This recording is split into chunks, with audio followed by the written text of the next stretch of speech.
Stop.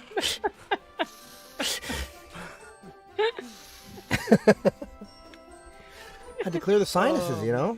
I feel like I've just It's like warming up. myself into a little bit of a brain freeze.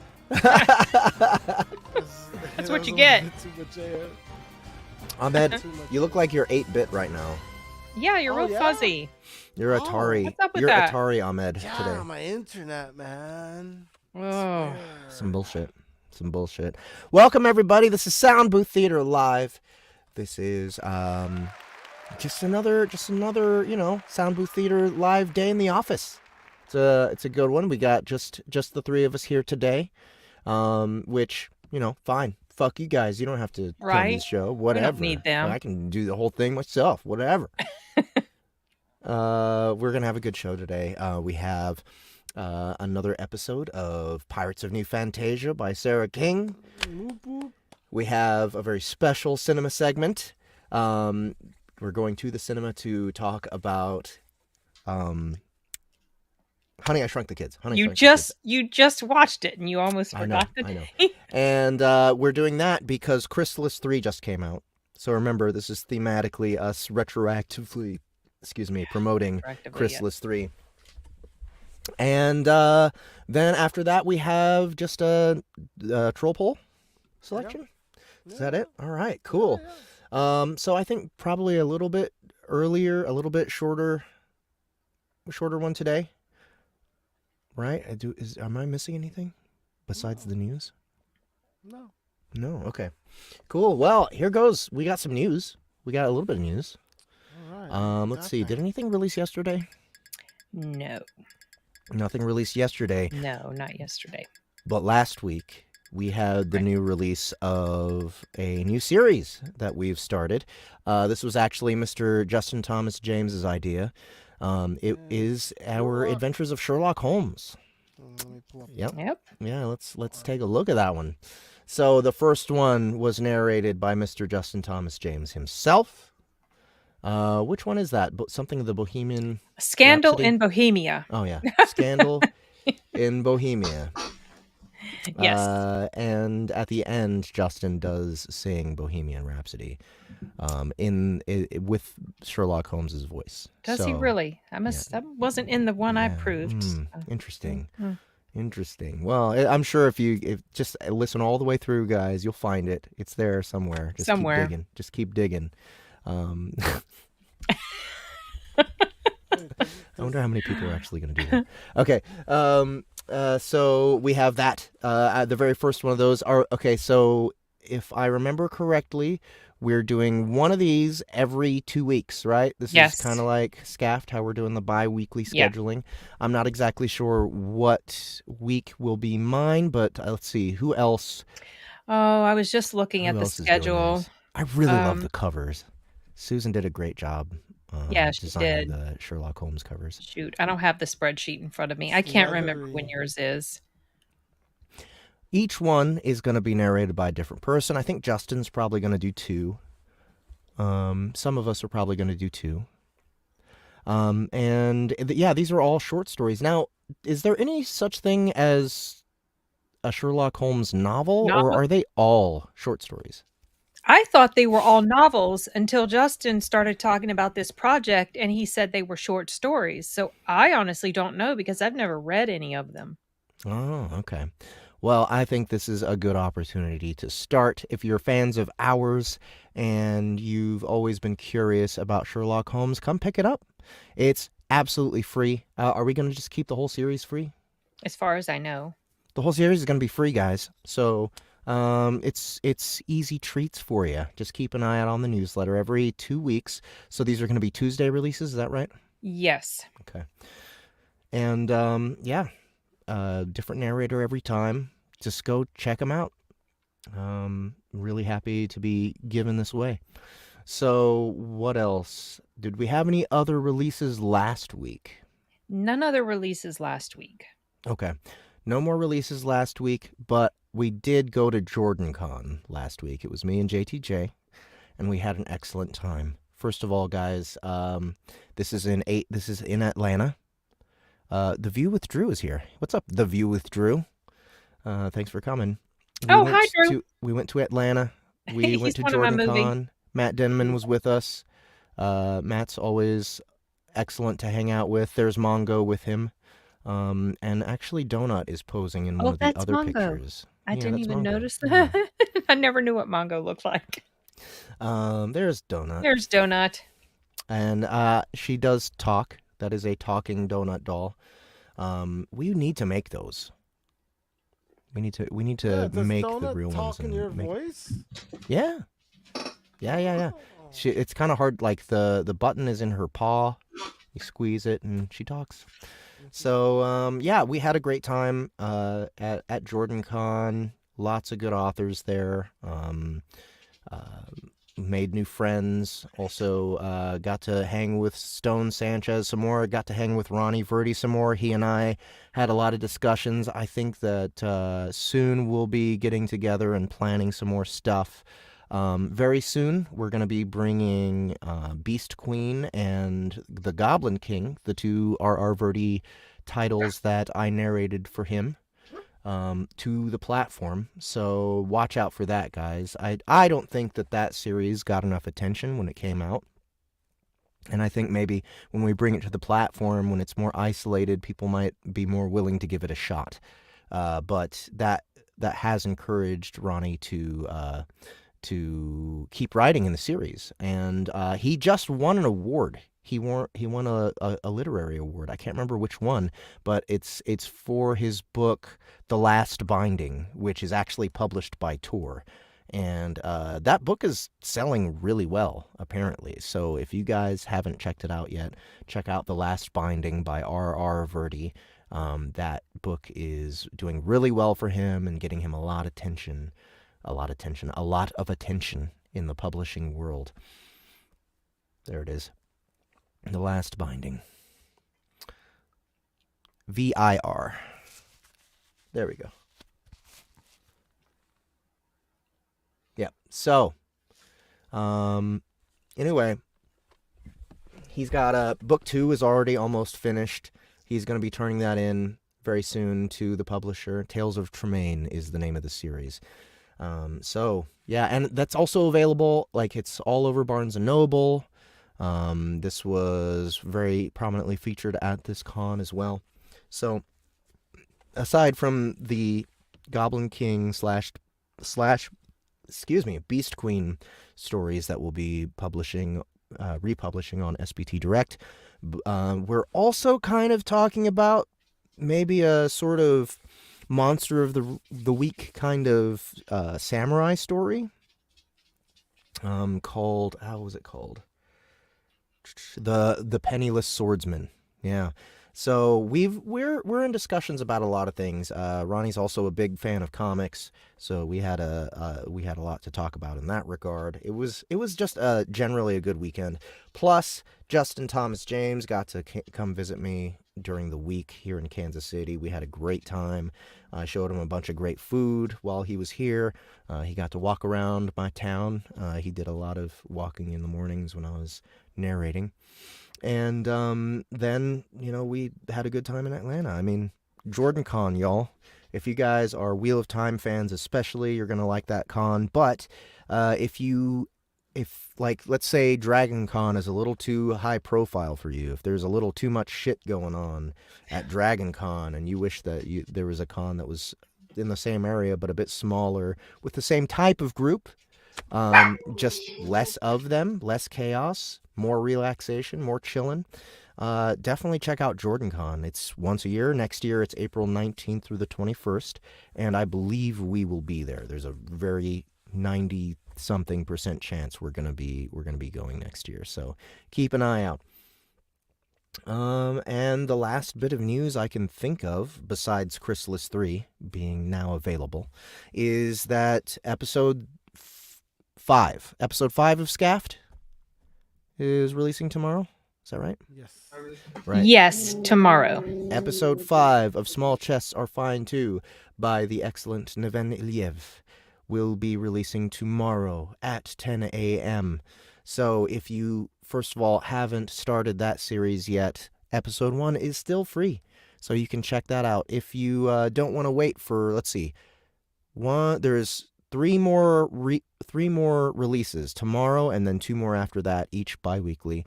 So if you can't wait a whole other month to get the rest of the story, the classic audiobook is still available for just $12.99. That's the whole story with no sound effects and music, mind you.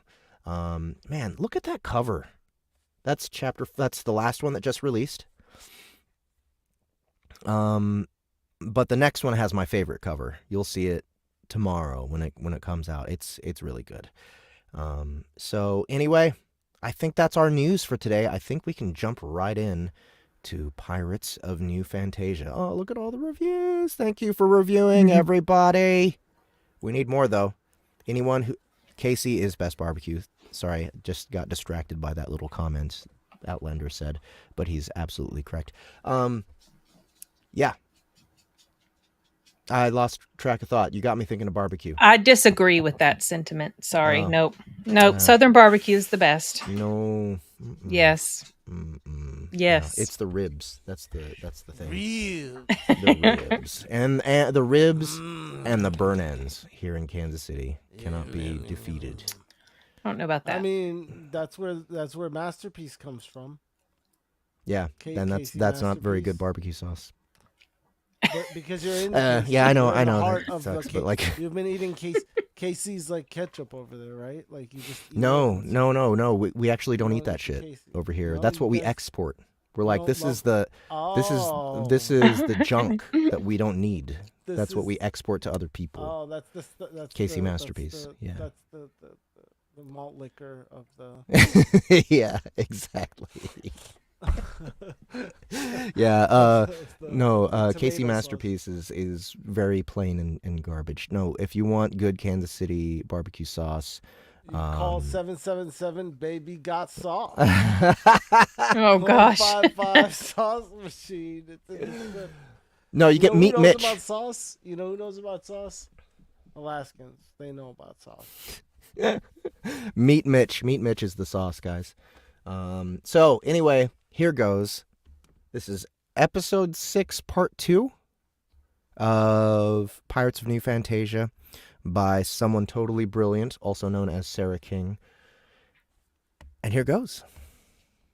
Green room, Ahmed.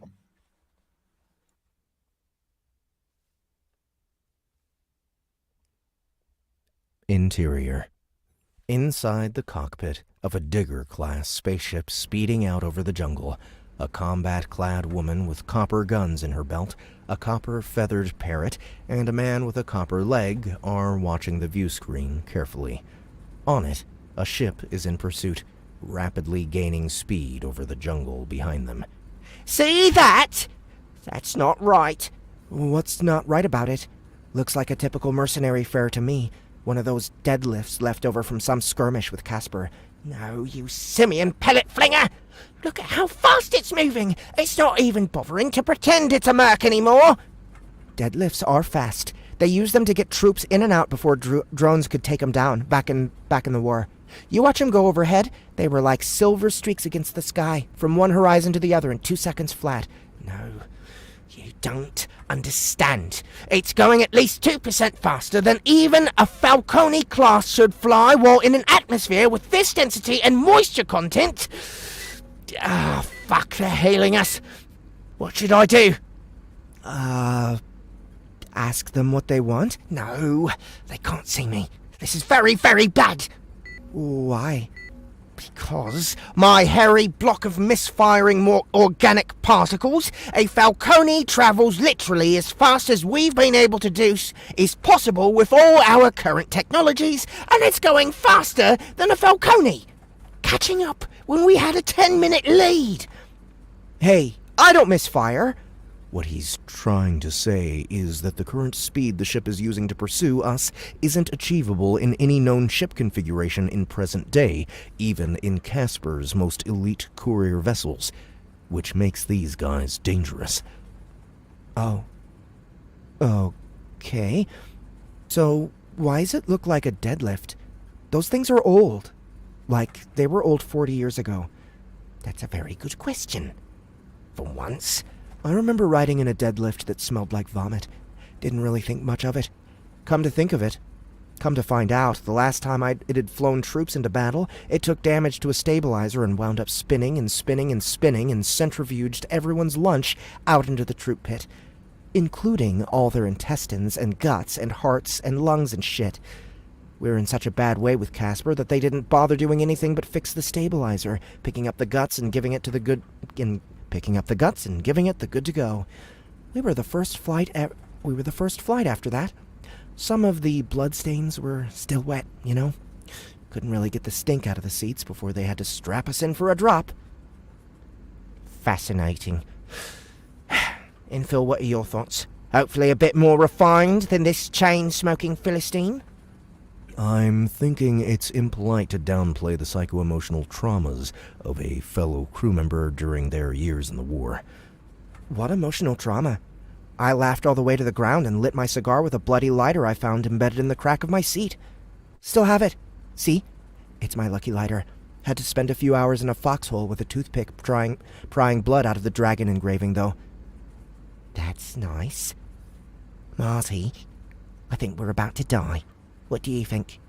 Die?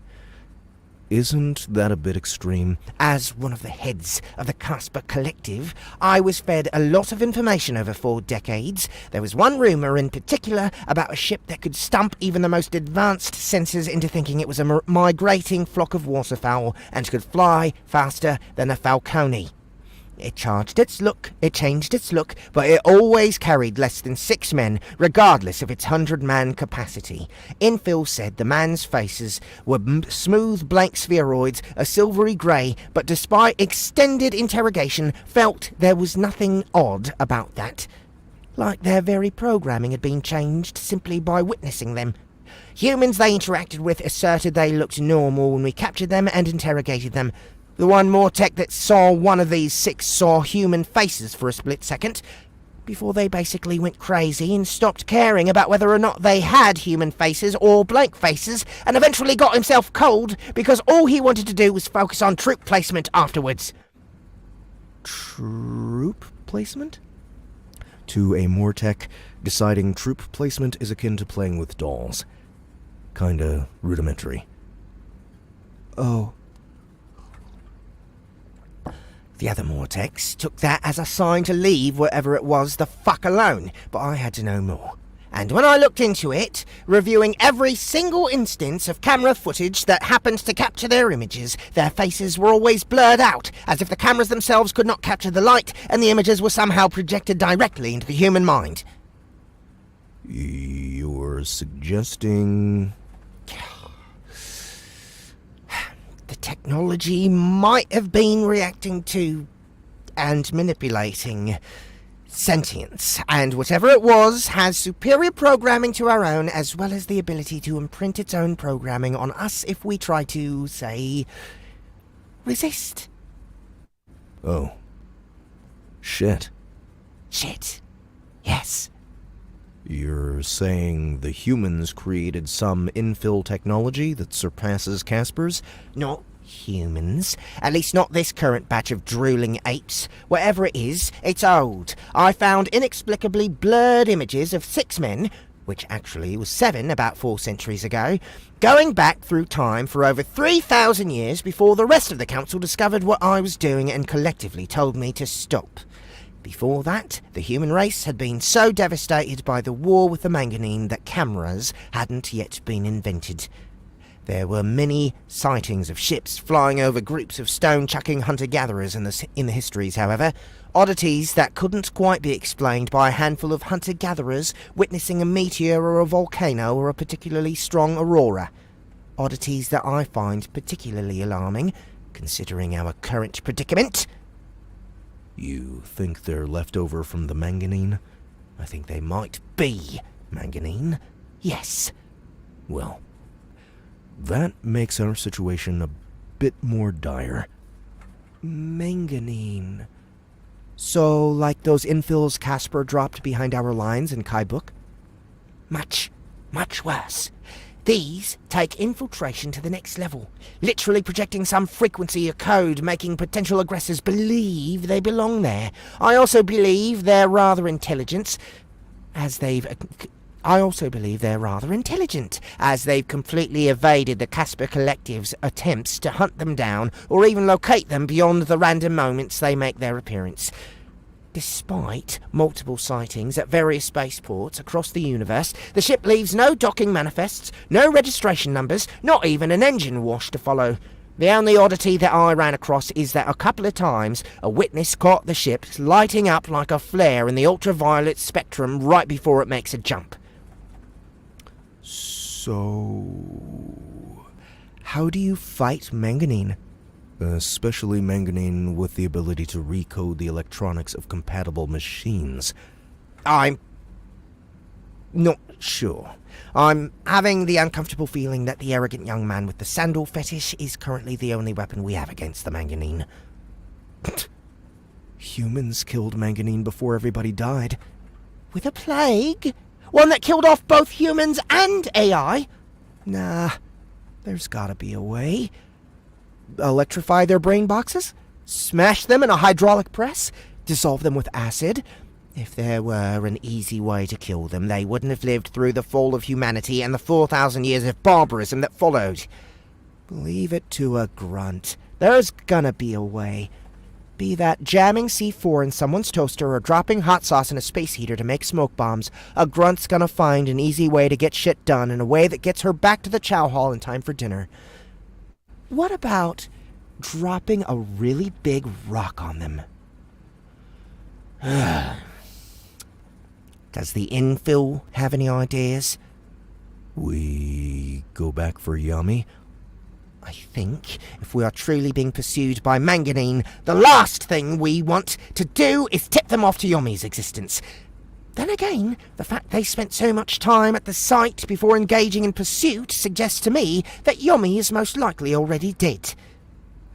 Didn't the latest iterations of manganine have special consciousness absorption abilities? Like they just touch someone and they soak up their minds?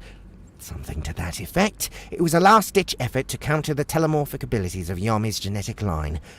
But it made them especially susceptible to the plague that was killing everyone. So, if they've killed our friends, they know everything there is to know about us. That's unpleasant. So, we make ourselves something nobody wants to eat. Why is it that humans overrate their intelligence so painfully?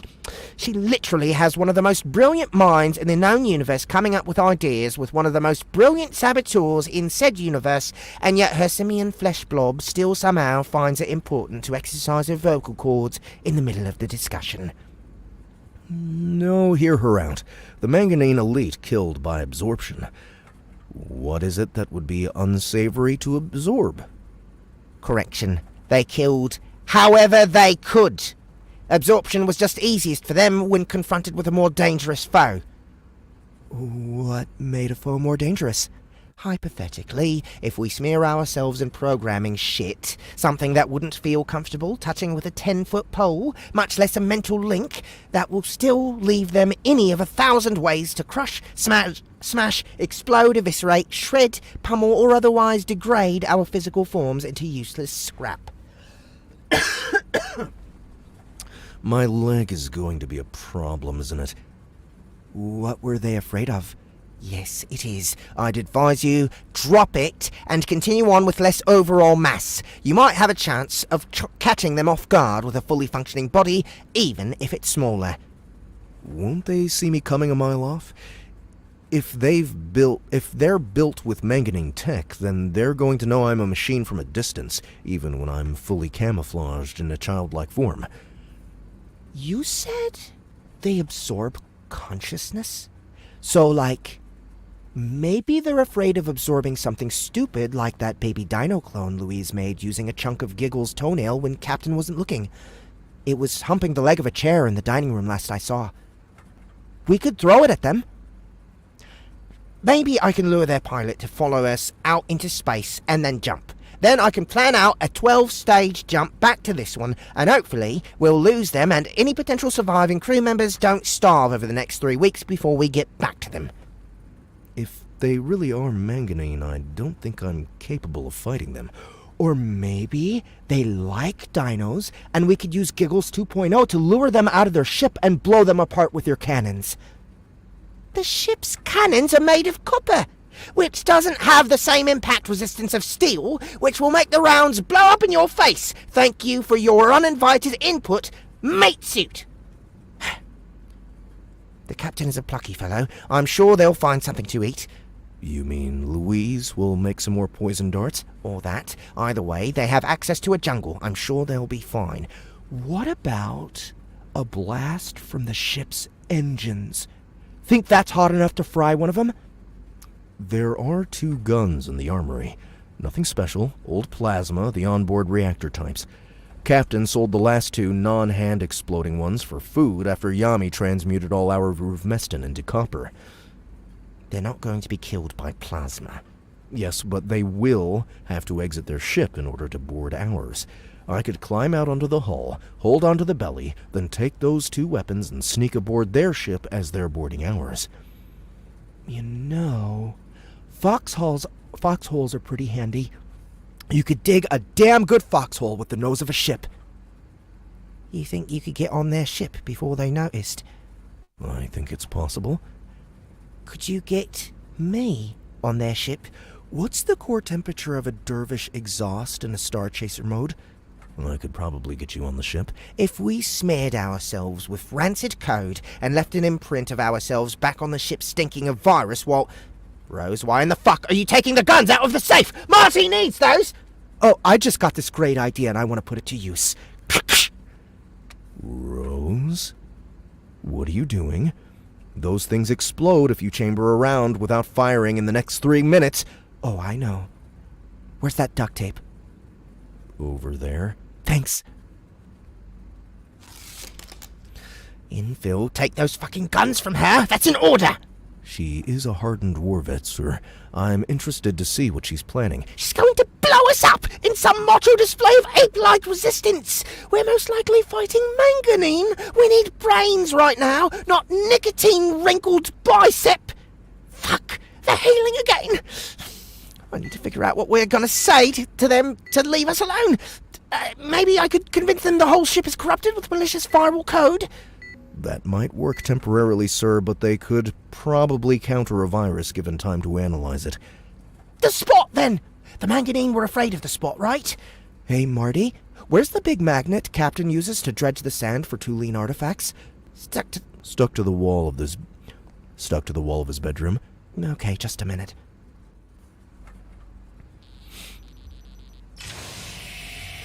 Wait. What are you doing opening the cargo door? How good's your aim, robot? That's a pretty big stretch. Think you can chuck it all the way out there into that intake? He needs those weapons, Rose! We're about to get aborted by ancient AI war machines! I once knew a guy who could chuck a grenade into a 3rd-story stovepipe from the ground. 1 shot. Pretty fucking sweet. Got his arm blown off our last mission, though. Sweet guy. Left parts of himself all over Kaibook. Finally went home in a body bag because he wasn't going to give up to some fucking AI. I might be able to get the intake if they don't pull an evasive maneuver. Pfft.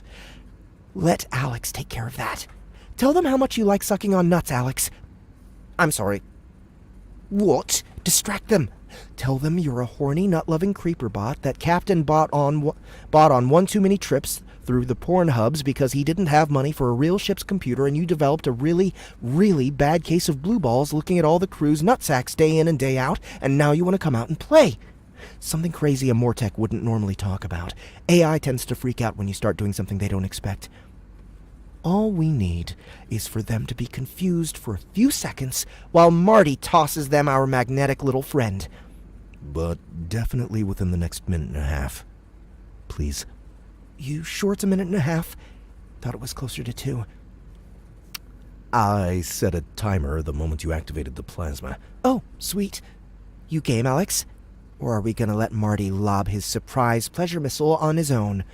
You want me to... talk dirty to other AI? Yes. And hurry, please. So, I see you've tracked our signature, despite my attempts to hide it. Which means you must be highly intelligent, which makes you sexy. To me. Oh my god, we need to get him a girl. Agreed. Shut up! This is hard for me, and you are not helping. Tell them the pilot is turning you on with his evasive maneuvers. Your pilot is turning me on with his mastery of the stick. Ooh, congratulations, Mortek. He got a play on words in there. I heard that. Shut the fuck up, you inbred mind weasels. Not that I wasn't already on, but I hypothetically find your pilot's body very appealing based on my assessment of his skills. Ugh, just tell them you're interested in slowing down and landing for a good fuck. We need them to get a little closer. I'd like to meet and assess your physical attributes to see if I find them as appealing as I find your mind. You want to fuck them, Alex? Say you want to fuck them. Mention visiting the back door. That always gets their interest. For fuck's sake, this is already very difficult for me without your peanut gallery prattle frying my circuitry. 15 seconds. Shit. Hurry up, Alex. This thing's about to blow. Tell them we're landing. I have to stop the ship because I want to meet you. I think I'm in love with you. I want to fuck you so badly it hurts. Now, Marty. Ugh. He got it. Get ready for some angry consequences, Alex. That thing's about to... Oh, that engine just went down. Get us out of range of its guns! You fuckers always have hidden guns!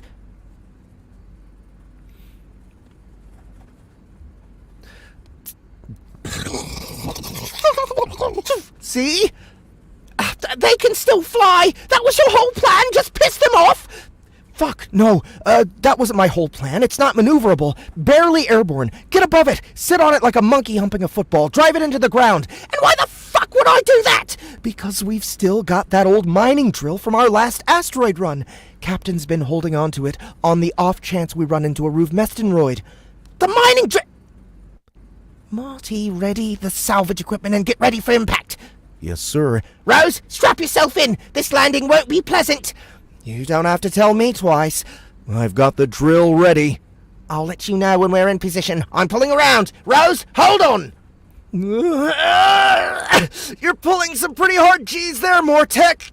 Can't help it. It's going to have time to target us if I'm not quick. It sounds like we're popping their cherry, sir. We're directly above it. There. Here's it, Marty. Drill's engaged. Just a moment longer. Got him! Put a grapple straight through the cockpit. Now what? Now we leave it attached and hope I don't rip off half the ship pulling ourselves free. I hear dogs do that.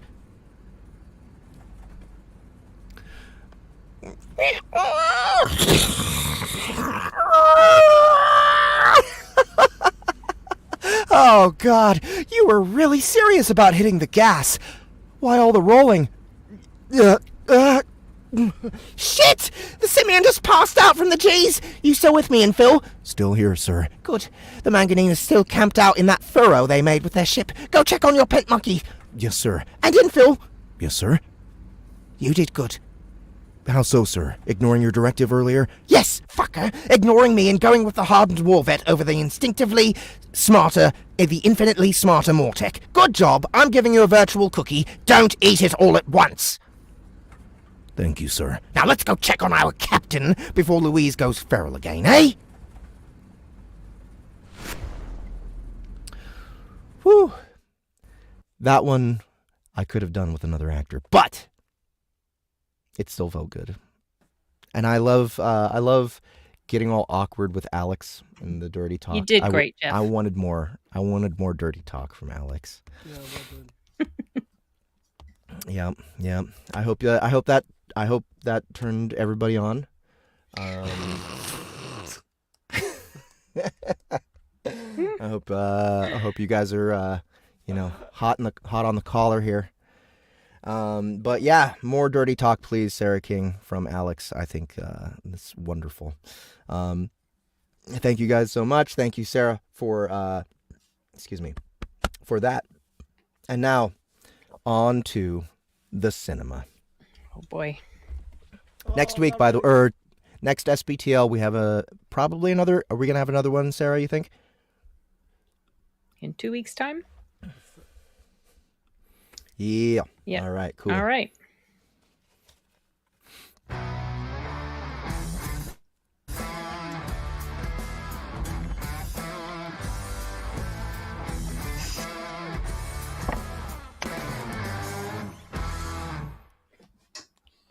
Yeah. Okay. This movie was much better than I thought it was going to be. Oh, really? You didn't think it was going to be... What did you think? No, I thought it was going to be good. I didn't think it was going to be this good. And by this good, do you mean the story or the effects? Everything was good. Really? I really liked everything. Honestly, I can't really think of anything that I disliked about this movie in particular. Yeah. I used to be obsessed with this movie when I was younger, and I watched it so many times. So many times. I remember also that was playing on the TV one time when I was in the hospital getting ready to have surgery on, I can't remember, my knee or something like that. Mm-hmm. And it was playing, and I couldn't sleep, and that movie was playing. So I also have memories of that. But yeah, I loved it. I thought it was good. I thought the effects for the time were really well done. Amazing, yeah. I thought so too. Ahmed, what do you think?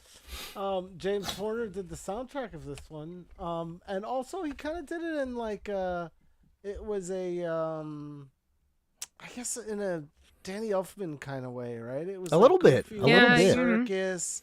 I'm not sure like how off it was from when he started doing Tim Burton started doing things, but Matt Frewer, I think, was my favorite part of the movie. Yep. Yeah, I forgot. I even forgot he was in it. Yeah, I had forgotten that he was in it too. Man, this movie was a movie that I watched a lot as a kid. But for some reason, like I was just never that into it. I never really. Yeah. So now, with your now mind, how did you feel? I mean, I feel like I probably judged it very evenly in that case. I think the schmaltzy romance was like a little goofy with the teens. Yeah, the teen romance. It felt very corporate, like to me. Like for some reason, like it was just in there. Like we need a teen romance in the movie. Like it felt very. I don't know why. I thought like I mean, I just kept thinking like you killed them already, right? Like. I feel a part of me feels like they died instantly, like as he stepped on him right when he went in the like in other words, like the sheer, I guess it's possible, right? But yeah. the sheer, like I just thought they were gonna die, like, or rather I knew they weren't because I know the end of the movie, but when we were watching it, it's just like, oh, they were in a lot of peril. There's no way. And then the father, like, looking over everything with the microscope over the lawn. And, like... Dude, that was one of my favorite That was parts. the funniest scene. Oh, my God. Thing where eventually both of them are in it. Crushes everything. Oh, yeah, it just keeps going. And the neighbors walk by and they look at them. Every time they look at him. Yeah, that was a very classic kind of situation. Like a sitcom situation. That's what it was. It felt like a sitcom. A little bit like a sitcom. Yeah, a little bit. More so than a movie. I don't know. The kid with the glasses, the overly huge the glasses. Little boy. I know they're about as adorable. big as his face. He was so cute, and I never adorable. forgot his final line in that movie. Ah, French class, and it finally. Oh, he finally gets it. Finally understood what that meant. Yeah. I never forgot that part in the movie. French class. French class. Yeah.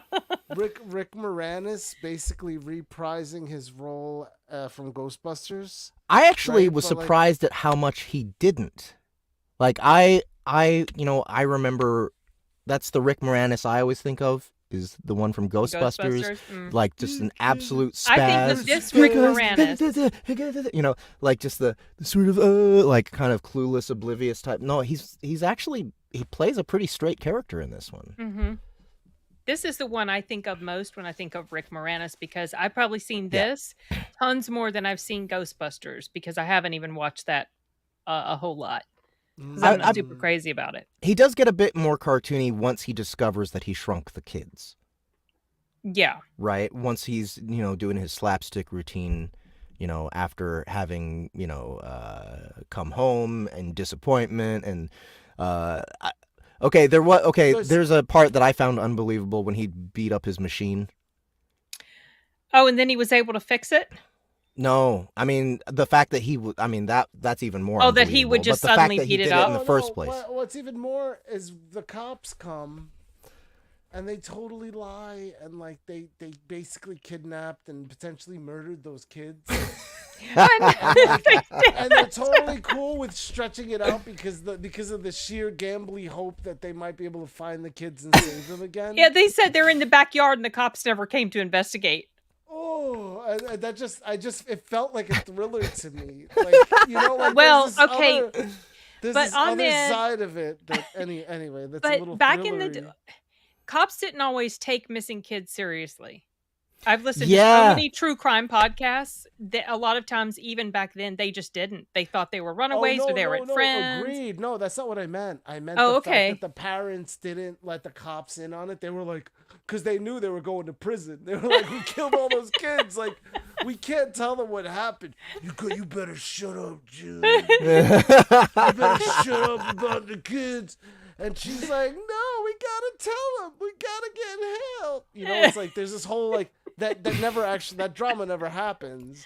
But I kept like feeling like this like rushing sensation of like suspense. Of like, oh no, like how long are they gonna go on with it? Once again, full well knowing. Just being in the moment, full well knowing the movie ends with them like coming back and everything's being fine and whatever. Well, and it was not an Oreo. Yes, you're right. It was oatmeal cream pie. And they that they were eating because he took it for lunch or whatever. He's eating it and he had the box. They advertised the box, and then later on it was like it turned out to be a cream pie. It's crazy that we remembered it as an Oreo. It looked very much like an Oreo. I had kind of forgotten about that they ate that thing. Yeah. And they played this the soundtrack for when they were eating it was very like like food glorious. It was very like it was a very happy like delightful. They were hungry. Like Willy Wonka, we're eating. Well, I have one tiny little con when he was trying to test it out to blow them up again. He didn't even test it on an inanimate object first. He tested it on a human. I wrote down, try it on an inanimate object first, then a living person. The hat thing is iconic. Oh, yeah, when it didn't fit anymore. Hat thing. It didn't fit that right. That little tiny thing, I feel like, it says so much about, the imperfection. Things went a little wonky. But it was clever. Yeah, it was clever. It's like, oh, wait, this doesn't exactly... Like, I've been changed. Yeah. Yeah, so that was something. Okay, first of all, him almost eating his kid. Jeez, oh yeah, I remember that in the cereal. Like, oh, dude, I was once again another suspenseful like yeah, it's supposed to be suspenseful. I remember when they were showing like trailers of that or scenes of that on TV before I ever saw it. Yeah, I was like, the dog had to save him. Don't eat your kid. So, okay, didn't we review another movie that had the cat clock? Maybe Hugo? No, I don't think it was Hugo. For some reason, I remember us seeing that hat clock in another movie that we reviewed. Oh, of course, I thought we commented on it. I'm drawing a complete blank on that one. What about it? I don't know. It's just a ubiquitous thing. It's just that cat clock is just everywhere in that time period, and it was just funny to see it again. Did we watch a movie from? Was it in The Stuff? Maybe it might have been because that's from the 80s. Is that the only other 80s movie we've seen? The stuff in No, this also one? RoboCop. Oh, But RoboCop. I know it wasn't in RoboCop. But I don't think it was in that. Yeah. No. I could see it being in the stuff, though. So the fact that they weren't freaking out about not knowing where the kids were at first made me nostalgic for that time period. Right. You know, when kids could just go out and be kids. And be kids. Exactly. And yeah. And not be like this. I feel like this whole movie is kind of about that. You know, about how important it is for kids to have adventures. You know, yeah, that's a good point. And you know, like they can't anymore, right? Yeah. There's no such thing as adventures for kids anymore. It's all you know. People are so protective of them.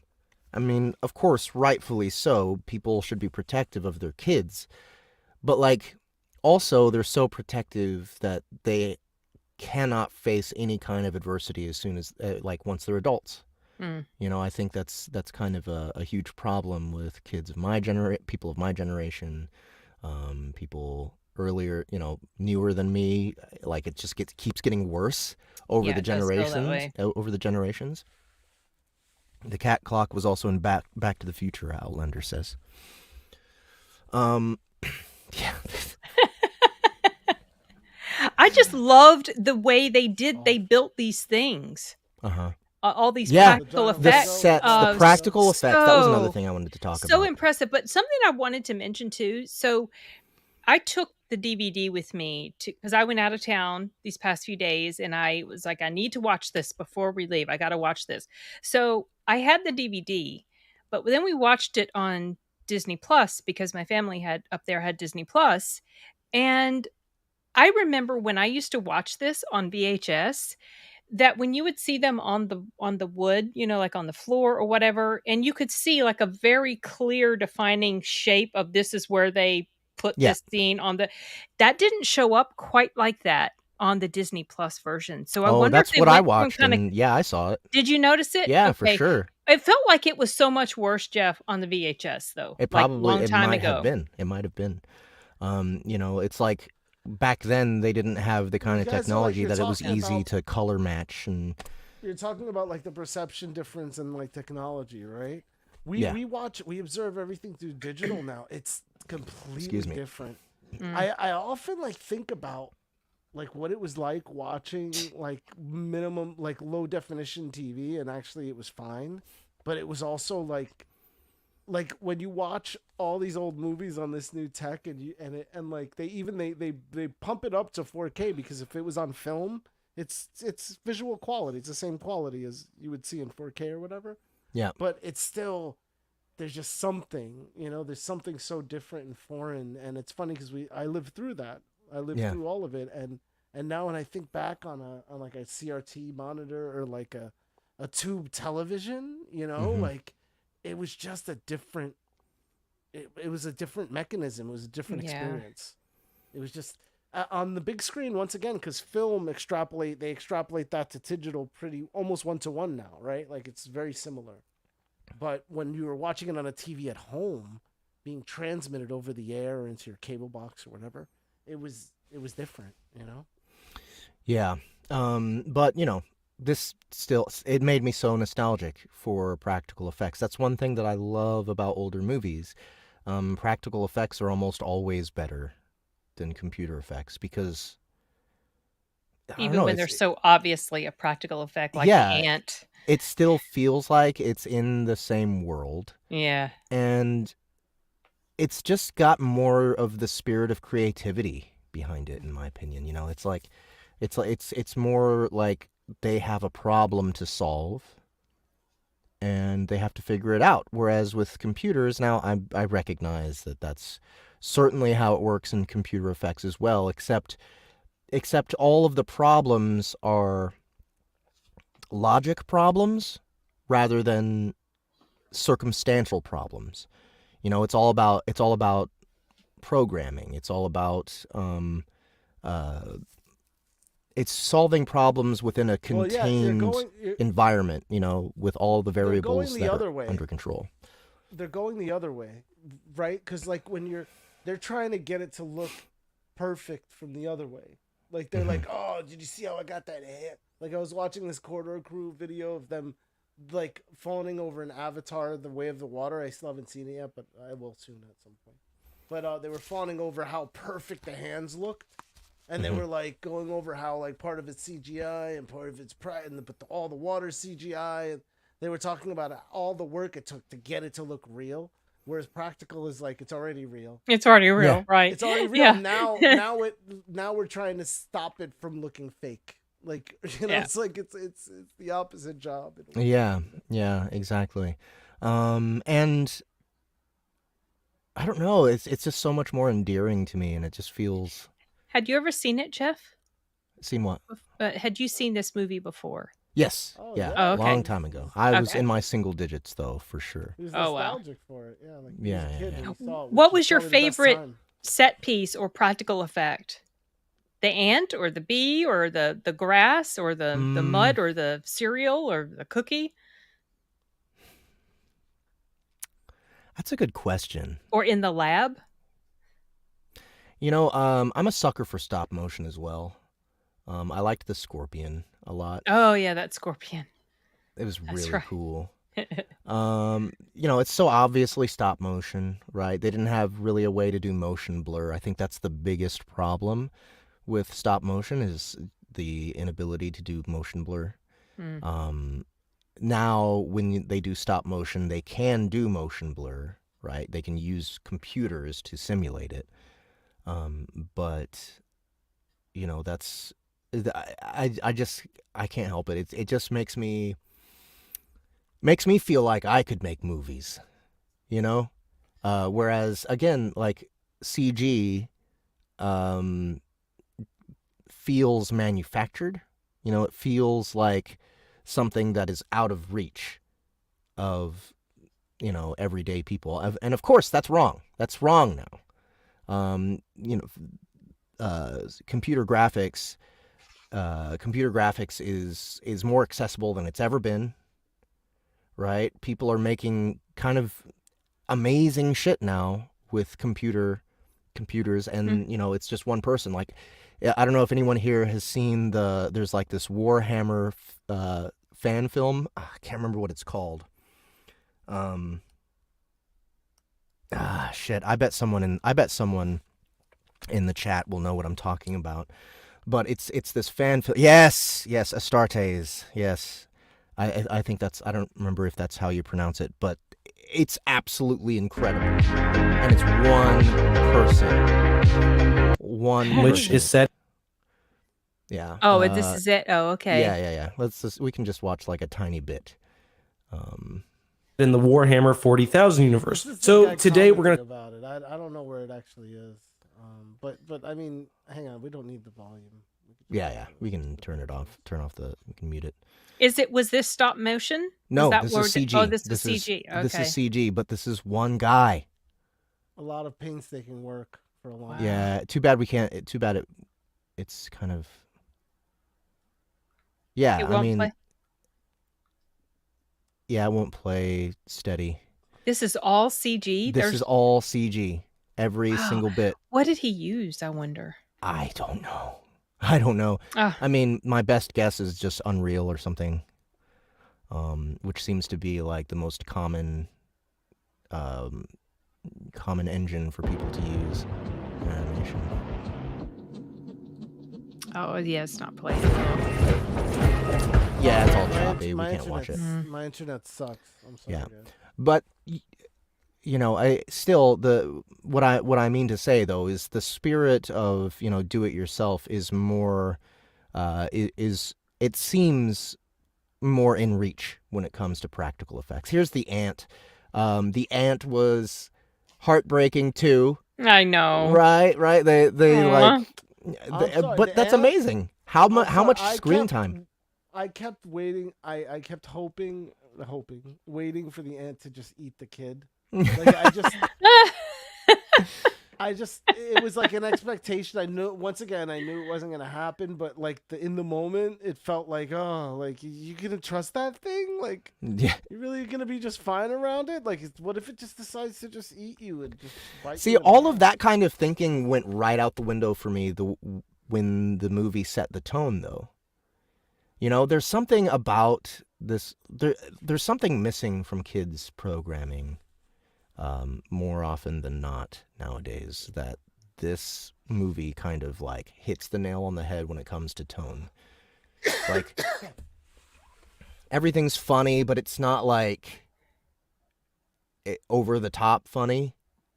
The kids seem relatively real, you know, like kids from that day. Oh, yes. It doesn't feel like a parent writing. It doesn't feel like a 40-year-old writing what he thinks 12-year-olds are like, you know? Most kid films feel that way to me nowadays. And I don't know, it just That's feels... why kids' films from the 80s were so special, like The Goonies, The Lost Boys, this... And again, it's because in the 80s, you could run out into the woods, you could go out into your neighborhood, you could just go out and play, and your parents would be like, oh, thank fuck. You know, this little shit's gone for a little bit. A little bit of peace, you know. Nowadays, it's like, where are my kids? I haven't seen them in 10 seconds. Yeah. So, you know... yeah, that was the time I grew up in, was when we could just go out and just go do our thing. And I used to, the place where I lived, there was like this like bunch of woods. And my friends and I would go there in the woods and hang out. And we built like this little clubhouse thing. And then one day we stumbled upon this man-made object. Someone was invading our territory, and there were these notes left for us. And we're like, who is doing this? And why are they? And we were going to stake them out and find out it was my dad. He'd come and built this little place in there. It was so funny. Just for you to discover. He was just playing with it. Yeah, for us to discover and think someone was invading our territory. That's cool. Oh yeah, but the ant, the whole reason we was because of Chrysalis. Yeah. So the ant, how much screen time did it have? Like a minute and a half, 2 minutes. It got more than I remembered. I had forgotten that it was. I thought it had more. I thought it had way more. I didn't remember that it was in there as long as it was.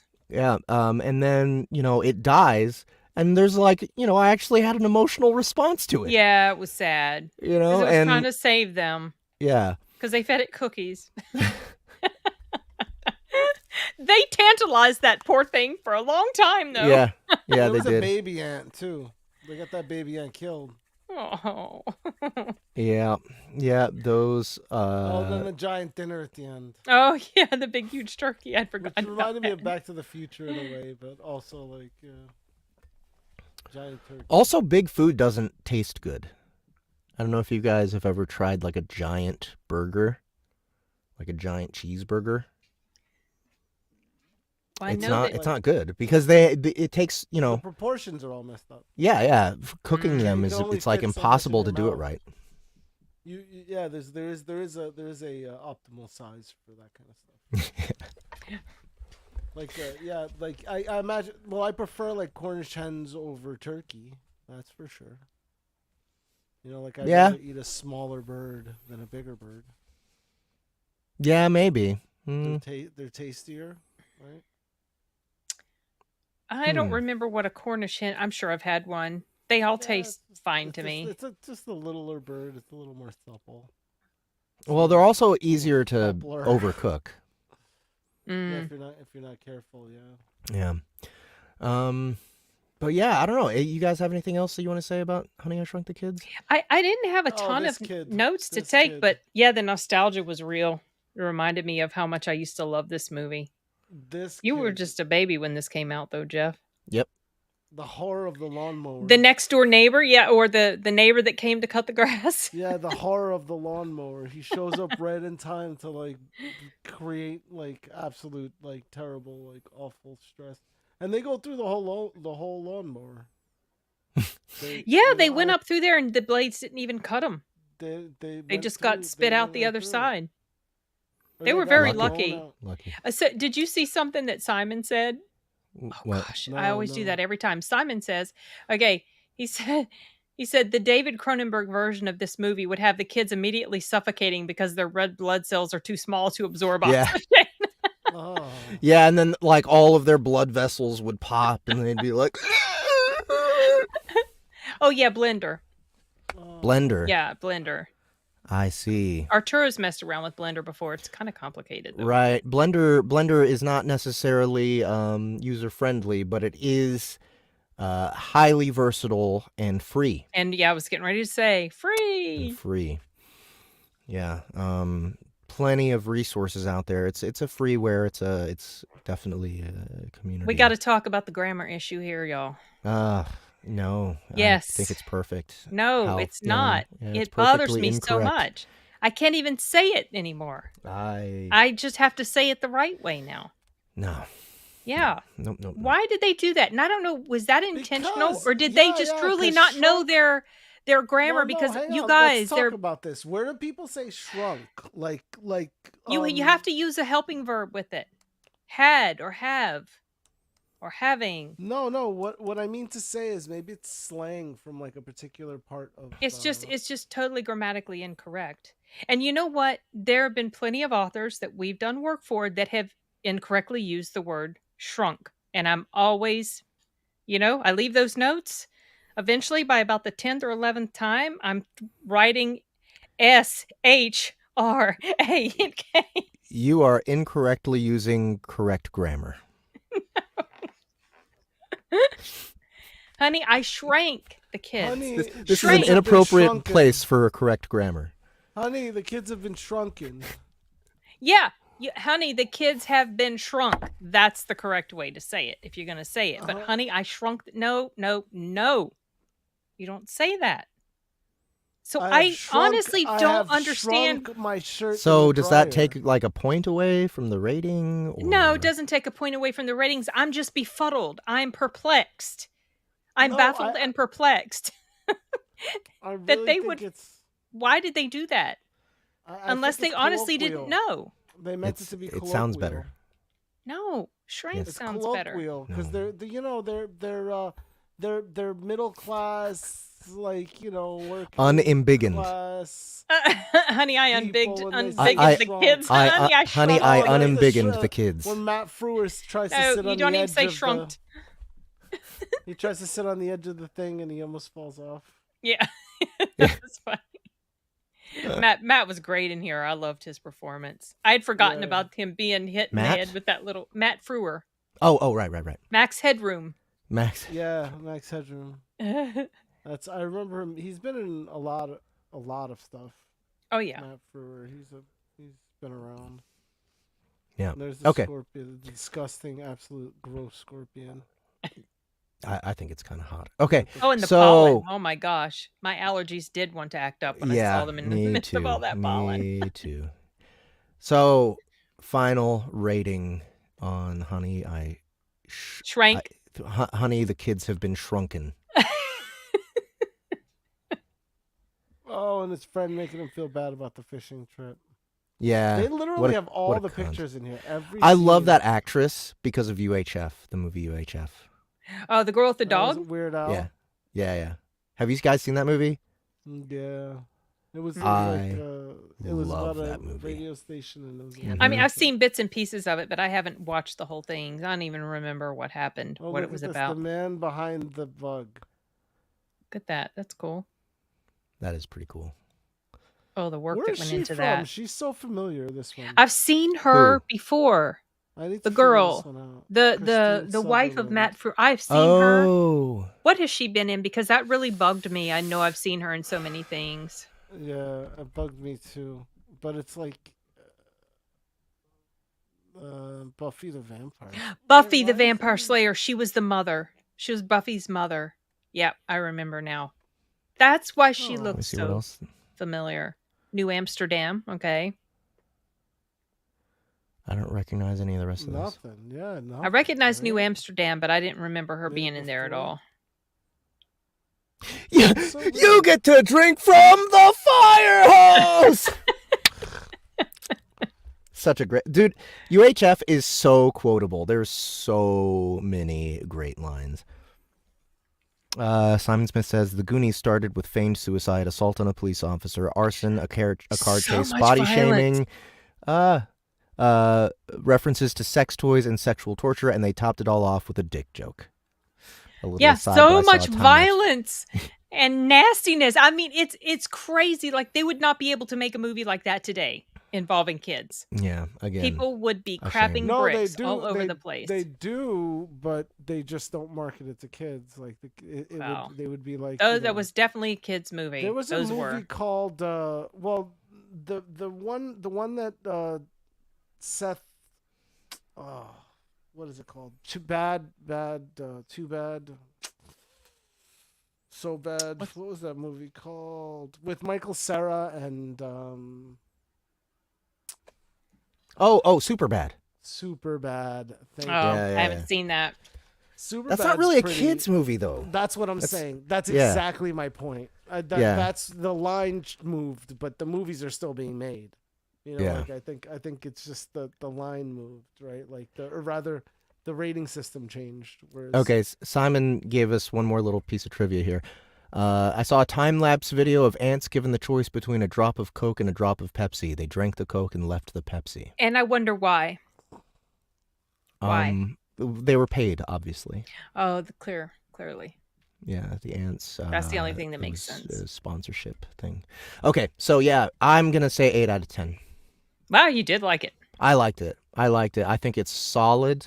Yeah. I think all the complaints I have about it are 100% just adult brain nitpicky bullshit. Yeah, you can't go into it thinking that way, but yes, true. Like I was thinking, like, why is he testing this on a human first and not? Yeah. You know? Okay, for me, probably I would give it 7.5. Yeah, I'm probably gonna give it a 5. 5? Ahmed is so harsh. Like, he's been the harshest critic on all of these movies. No, I'm not. I I don't remember being a huge fan of this when it came out. And what was it about it that made it not? I don't know. The premise just wasn't interesting to you. Yeah. See, I was expecting to give it a 6. Oh, I was really? expecting it to be a 5 with an extra point for nostalgia. Oh wow! That's See, I knew I was going to like it because I liked it a lot back then.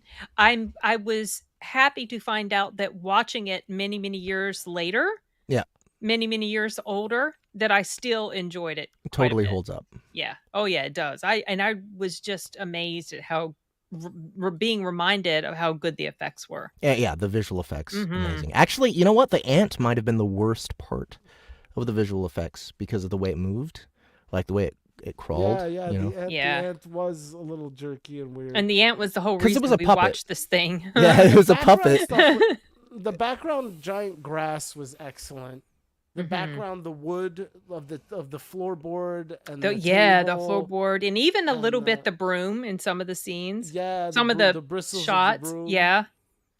Yep. Amazing set design, just beautiful. Yeah. Oh yeah, you know they had so much fun working on that thing. All right, Honey, I Shrunk the Kids. It so looks like a bug in there. 7.5 and a 5. Collective score of maybe 6.5 sounds like. Yeah, I'd have to pull my calculator out and do the math. I can't do that in my head. Good movie, recommend. Yes, all especially right. if you like 80s movies. It's like a time capsule, and it came out in 89. But there was so much 80s stuff. I mean, the wallpaper on the walls. Oh gosh. All right, Simon. He picks on me so much. Good. I'm glad he's here. Thank you, Simon. Thank you, Simon. All right. So next week we are back to our 2 weeks from fizzy promo. And what was it that we were? Megan. Yes. Okay. And I watched that a few months. Trooper. I watched it already. I'm way ahead. Oh, okay. I saw it when it first came out. I beat both of y'all. It's but I'm gonna watch it again to talk about. There's a Also, lot to say about that one as well. There's a new movie that just came out that I haven't seen that I want to see, that I'm going to see Sunday, that I would like for us to have an opportunity to review, but I just don't know when it would be thematically correct to do so. What? Evil Dead Rise. Oh, I saw that already. Oh. Okay. All right. Don't say anything. Don't say anything. Okay. Don't watch my review then. Okay, I won't. I mean, I don't give spoilers, but still. All right. So Megan's next. Megan is next. Megan! 2 weeks from now for the cinema segment of Soundbooth Theater Live. All right. And now we have our troll poll. So what do we got, guys? We have sentenced to troll. All right, Steve Rowland. That is SL Rowland, of course. He wrote the very first Soundbooth Theater audio book that was narrated by Justin Thomas James. Pangea Online. Right. Oh, there it is. Yeah. Here, let's get that Honey, I Shrunk the Kids tag out of here real quick. All right, there we go. SL Rowland. Just a fun little piece of trivia here. There is a character in Dungeon Crawler Carl 6 named author Steve Rowland. Oh, gosh. So, I don't know if you guys can pick up on the subtle hint who he's referring to here. But he wanted to make sure that he knew that he was in the book. Yeah. He wanted to make sure there was no mistaking for all of time. Yeah. Job title, full name. Okay, so I'm looking for the script here. Well, it looks like let's see, maybe Rowland. Maybe I search by Rowland. R-O-W.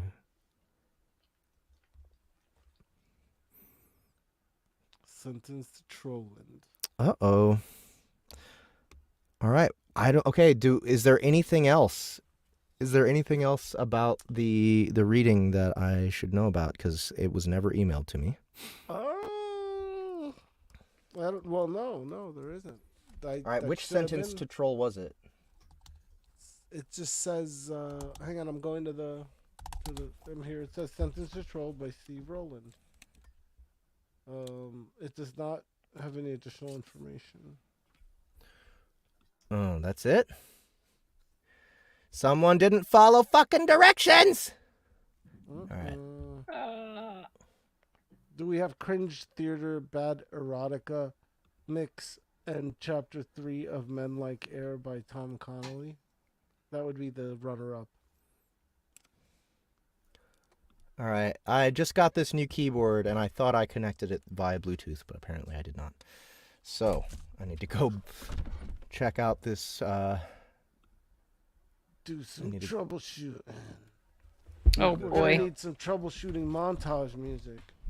All right.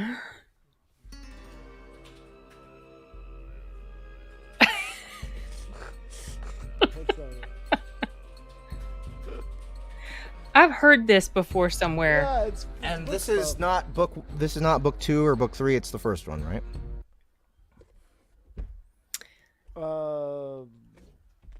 We're talking about Sentence to Troll now? Yeah. Yeah, no, it's book.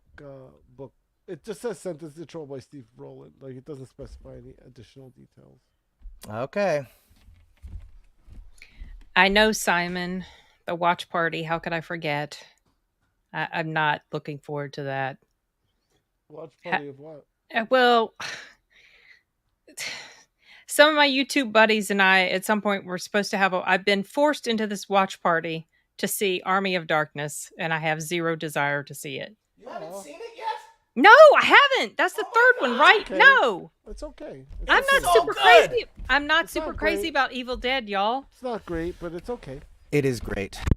It is I heard amazing. that one was like the worst one. That's the third one, right? Yeah. It's You're right. the second best. Evil Dead 2 is the best. Army of Darkness Evil Dead 2 was is so a close campy second. and ridiculous. I don't know. I just can't. I can't. Yes. You know, it's so weird. Campy, violent humor can work for me sometimes, like with Tucker and Dale, which is that kind. But like Evil Dead has never really. I've just never really meshed with it very well. Evil Dead Swallow your soul! Evil Dead is like horror slapstick. Yeah. Yeah, and I don't like slapstick too much. Fucking That's probably why I never. You gotta like slapstick to like the horror slapstick. I think just like that crazy dumb thing we watched, Jeff, for the first watch party we did on Discord, like with the Discord friends.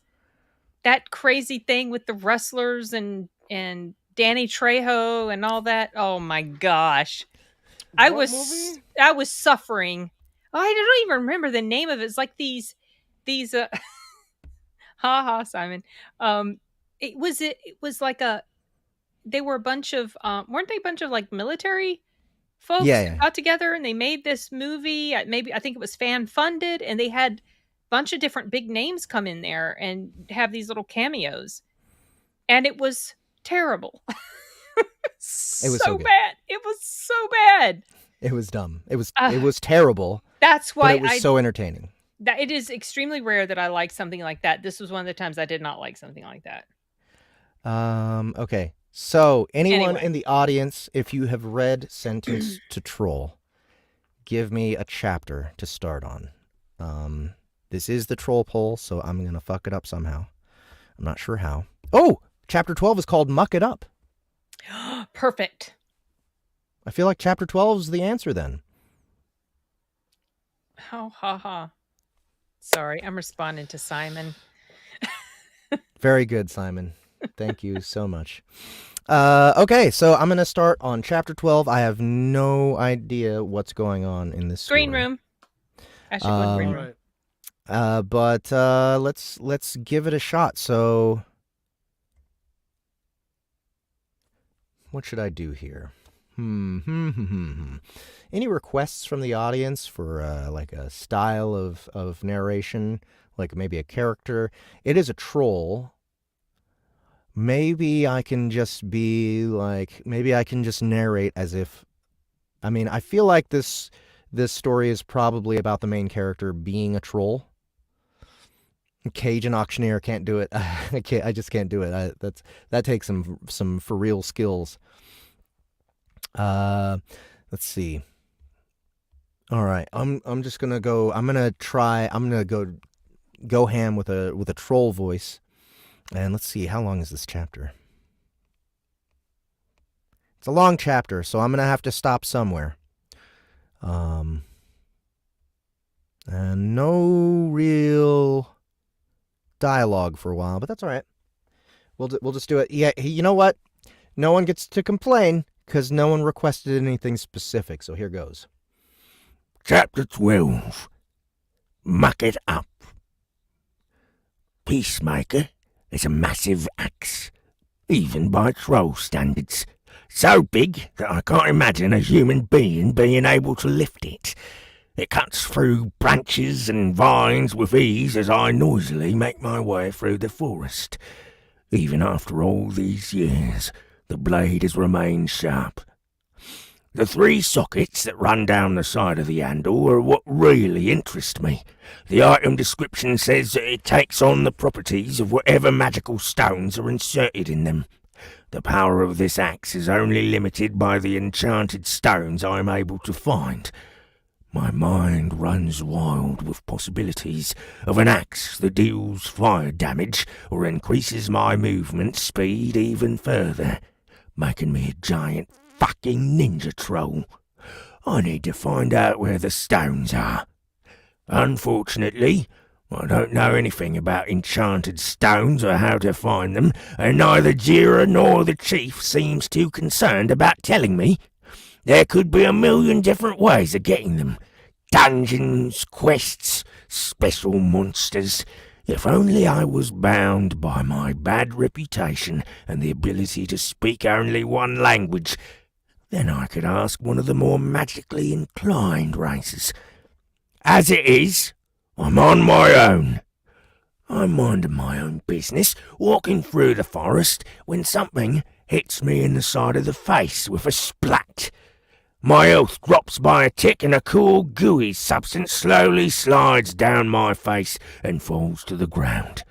The mud-like substance moves across the forest floor like some sentient mud pie and disappears into an even larger pool of goo. Sludge, level 8. Though not the smartest of creatures, sludges are hard to kill and even harder to get your hands on. They can only be destroyed by killing the core, which can move to any part of its body.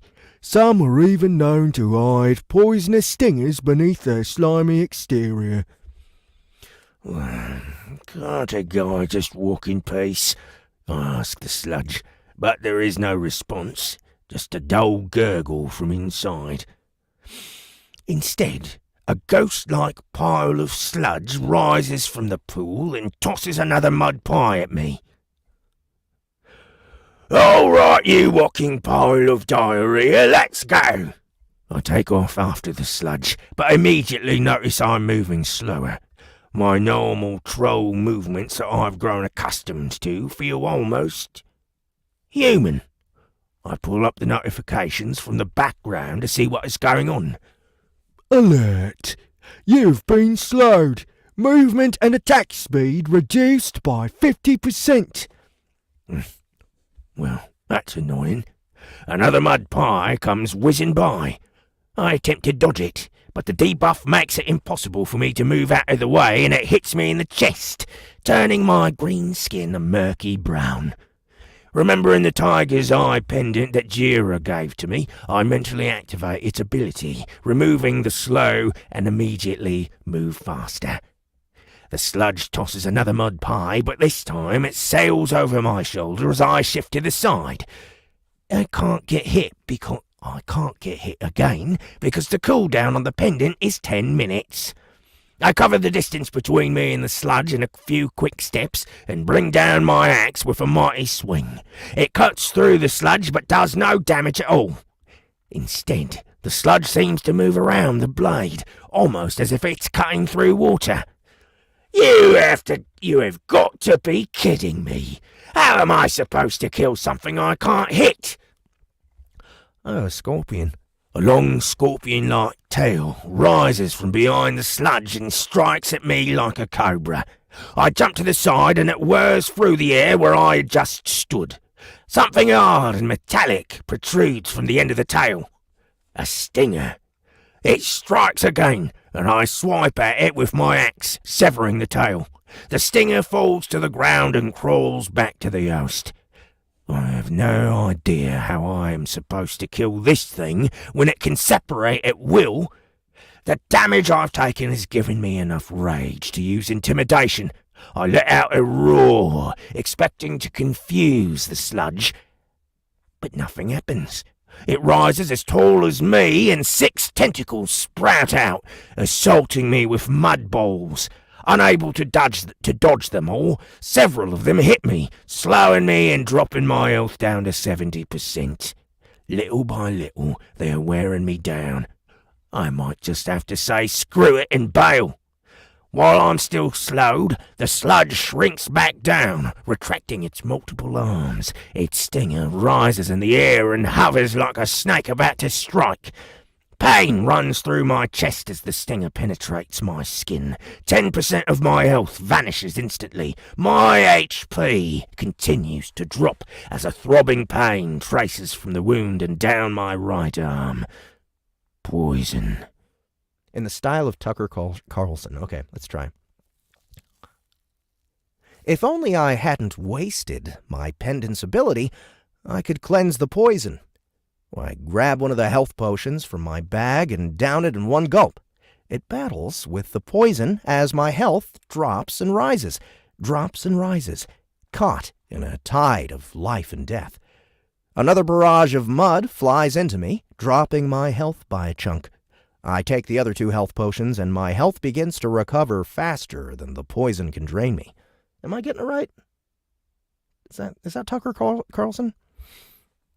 Moving at a snail's pace, I'm still unable to dodge the incoming stinger, and pain flares through my left shoulder. Does that sound like him? He's the higher pitch. Is he high? I don't know. I don't think he is. I don't think he is.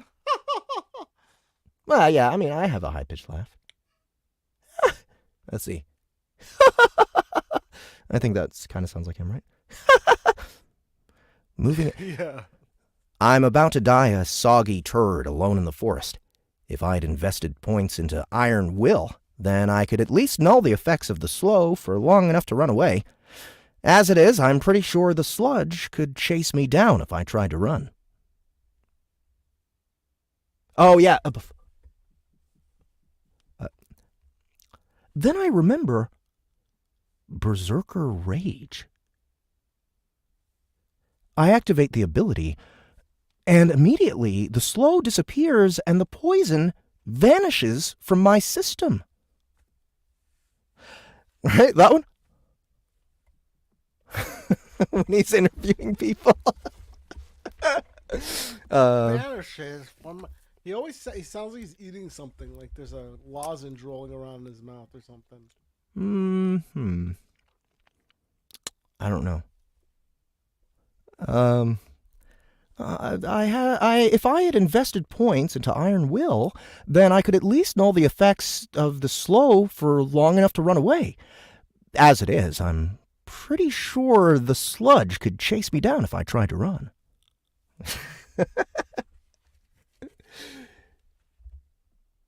Oh, look at that. He says you have to end every sentence on an uptick. So, like, you have to go up like a half a step at the end of a sentence. Yeah. Like in pitch.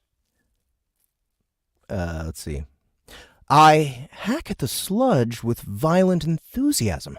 The edge of my vision glows red, which I assume is a side effect of full rage. Right? It's starting to get there, right? I hack and slash at the amorphous blob, separating it into a delicious-looking nougat that flutters around the forest floor. Forest floor? Forest floor? The stinger rises again, but I cut it down before it can attack and punt it deep into the forest. I'm gonna go back to the troll, don't I? I continue to chop like a lumberjack on cocaine, but somehow I'm unable to locate the sludge's cure. With no way to beat the creature, I take off running into the woods before my rage wears off. And I'm taking more requests if you like. Just something else on a Tucker Carlson, you know. He's funny for a second, right? But it gets old quick. Sometimes you just have to know when to bail. As much as I would have loved to spend all day cutting chocolate, I have a quest to complete. Troll trying to be an elf. Okay. I wasted all 3 health potions for no reward, but at least I'm still alive. I make it a few miles before I hear a rustle in the bushes and a lone wolf steps out into my path. Finally, something I can actually kill. Hopefully quickly and be on my way. Forest wolf, level 7. No, wait, this is a different troll. Forest wolf, level 7. Jack Bauer. Is that Kiefer Sutherland? He's whispery, right? He's whispery. From 24? Is that who Jack Bauer is? Kiefer Sutherland so, from yeah. 24? Okay, yeah. He's like gravelly, whispery. Hold on, I have my thingy's running out of batteries. Kiefer Sutherland. 24 cam. Kiefer Sutherland. I don't know if I've ever tried to do his voice before. Mr. President, we've got to go. We're running out of time. I feel like that's like the one thing I have to remember. We're running out of time. All right. The beast snarls, revealing a set of sharp teeth intent on seeing just how tough my troll skin is. Let's dance, I goad the wolf, but as soon as the words leave my mouth, 2 more wolves emerge from the bush. Just my luck. I don't wait for the pack to surround me. I attack with a mighty slash that gashes the first wolf on the shoulder. He yelps in pain, and the other 2 wolves bite at my ankles. My health dips, and dark blue blood streaks down my feet and stains the forest floor. That's intense, right? I don't know. Is there anything else that he does that I'm missing out on? Anybody else remember some? A little nasally. Is it a little more nasally than that? Like up here, maybe? Is this Kiefer's? Is that closer? It's been so long. It's been so long since I watched him do anything. Anybody else have any tips? Just my luck. I don't wait for the pack to... before I know what is happening, a fourth wolf pounces me from behind, and a sharp pain flares through my shoulder as it sinks its teeth in. Yeah, I remember he was the vampire from Lost Boys, and that I remember even less. I was like an early teen when I saw that movie. Yeah, I think that was a good note up in the nose. Anything else? Anything else anybody has for Kiefer Sutherland? I feel like I don't have his accent down at all. I think he's probably got a more specific cadence. I swing my axe back and forth in an arc in front of me. That would be cool to watch The Lost Boys for a cinema segment, yeah. Not so deep. Is it still less deep than what I was doing? Maybe up here? Is it maybe up here? I mean, I know it's intense. Yeah. This feels maybe a little bit better. I don't know, I can't remember. I swing my axe back and forth in an arc in front of me, keeping the wolves at bay while I attempt to come up with a plan. Hold on, here's another test. Let's see. I'm her butterfly, and she's my flower. Right? I'm her butterfly. Right, Doc from fucking Young Guns, right? Okay. I only have 20 rage at the moment, but that is enough to use intimidation. I roar, and the wolves' eyes roll in opposite directions, confused. With a sweeping strike, I manage to hit all 3 wolves in one blow, gaining me 15 rage off one attack. That's right. Yeah, I can't even do it. I can't even, because, he was tripping. She's my flower, and I'm her butterfly. Maybe Donald Sutherland? This. They can't see us. We're in the spirit world. Anybody else have any character voice suggestions for me? With a sweeping strike, I managed to hit all 3 wolves in one blow, gaining me 15 rage off one attack. Oh man, okay. I know I can't do Bugs Bunny. We need more audience participation. Bugs Bunny is like so hard. I don't know if people know how difficult Bugs Bunny is. Because like it's so easy, because he sounds like so many other things. He's just from New York, right? Yeah, but he's not that from New York. From Brooklyn or something. Kind of. I don't know.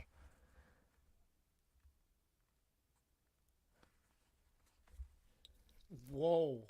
Oh God, let's just put that up. What is happening here? I love that. Let's read it. Bill Burr? Want me to do Bill Burr? I've never tried Bill Burr before. Oh, that's not bad. It's not too bad. It's more Quantum right now, but like... Bill Burr is kind of like Quantum. Bill Burr! Yes! The confusion wears off, and the other 2 wolves attack just as the dazed wolf that bit my shoulder regains its footing. My axe catches one wolf as he lunges and scores a critical hit to his head, but the other manages to bite me in the side. It lets go and retreats just as I reach for it. So hard. Okay, so the Boston accent is so hard for me. My body stings all over from the attacks, and I find it hard to focus. Shaking my head, I push the pain to the back of my mind. If I die, I'll probably lose all the items that they gave me. What kind of hero would I be if that happened? Is that all right? Does that sound all right? Taking a step back, I try to assess the situation. Just because I can take the damage they're dishing out doesn't mean I have to. The wolves come forward and begin circling around me. If I let them, they'll attack from my blind side and try to weaken me that way. I take a stamina and strength potion, close my eyes, and listen. Their heavy breathing is the closest thing to me, so I try to pinpoint it. There's an intake of air behind me just before I feel a stabbing pain in my calf. I open my eyes and kick out, but the wolf has already returned to circling. Another wolf digs into my other leg as I turn away, and it retreats just as quickly. How's that? I feel like I did all right with that one. Yeah, There's a quality to his voice I'm not hitting Wilbur right. is sort of like Bugs Bunny. He is kind of. He is a little bit. Yeah! What are you gonna do? Yeah, that's good. That's good. What are you gonna? That's good. What are you gonna do? See, that when he talks from up there, he does. He's very high pitched. His voice. Paul Rudd. Oh man, he's a hard one. He's like Ryan Reynolds. You know, he's got this, just charming guy sound. Shit, I don't know how to. Guy sound. Yeah, I don't know how to do it. It's too flexible. It's too dynamic. You know, it's Paul Rudd.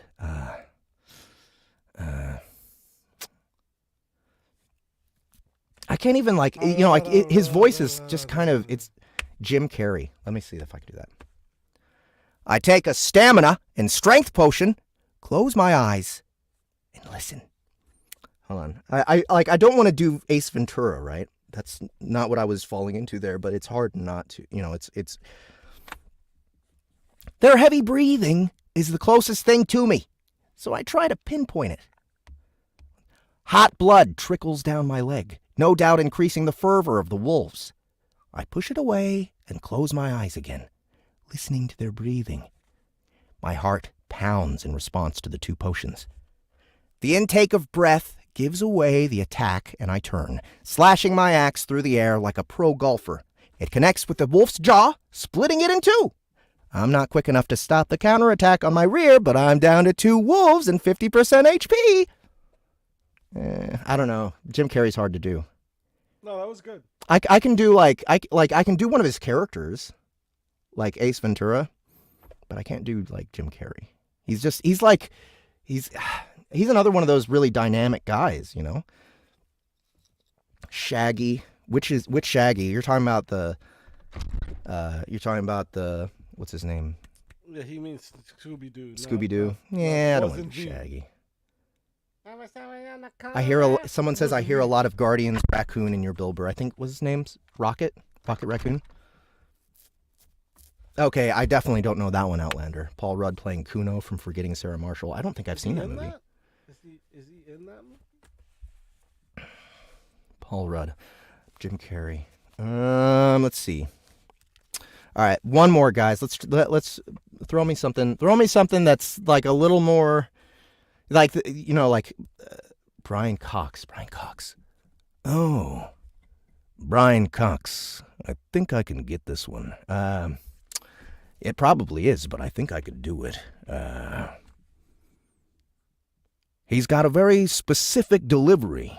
And it's not that sharp. And he's got more air. More like this. More like... damn, he's really hard to do. He has this. This in his voice.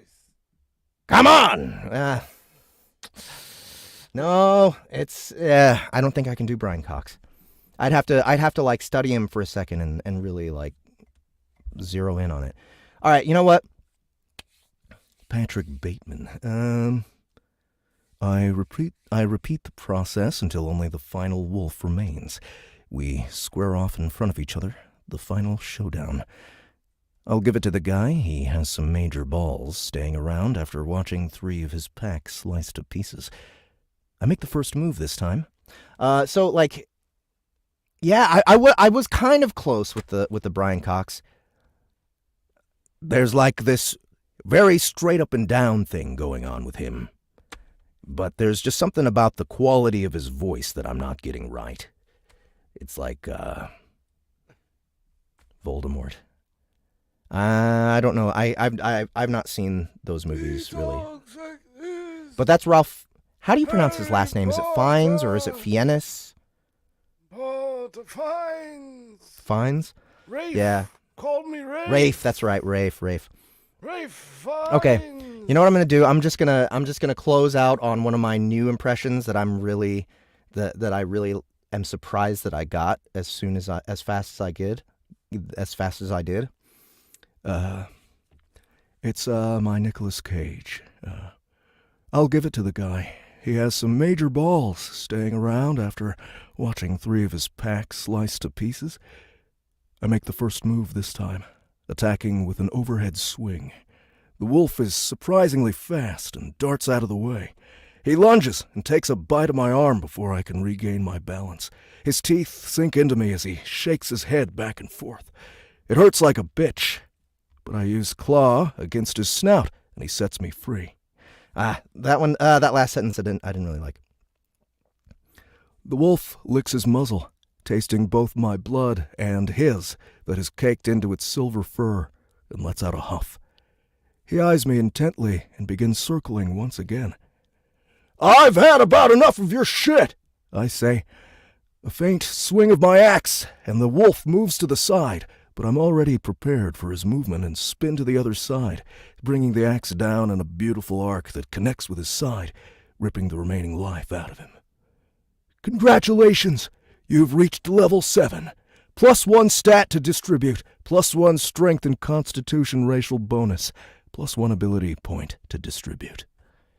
That one, I like. All right, I need more practice. Did you see the movie with him and Pascal? Yeah, I loved that movie. That movie was excellent. All right, scene, sentence to troll. That was my troll to the troll.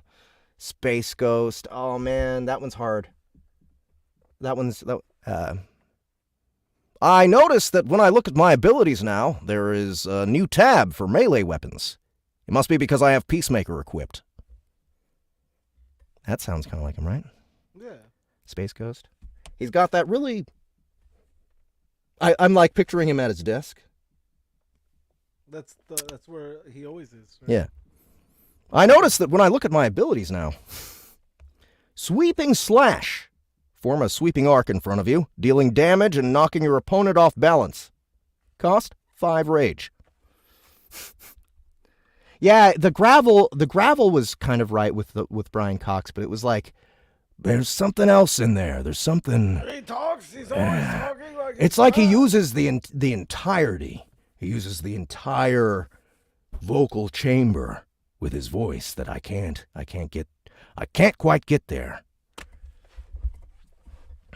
But anyway, that's our troll poll.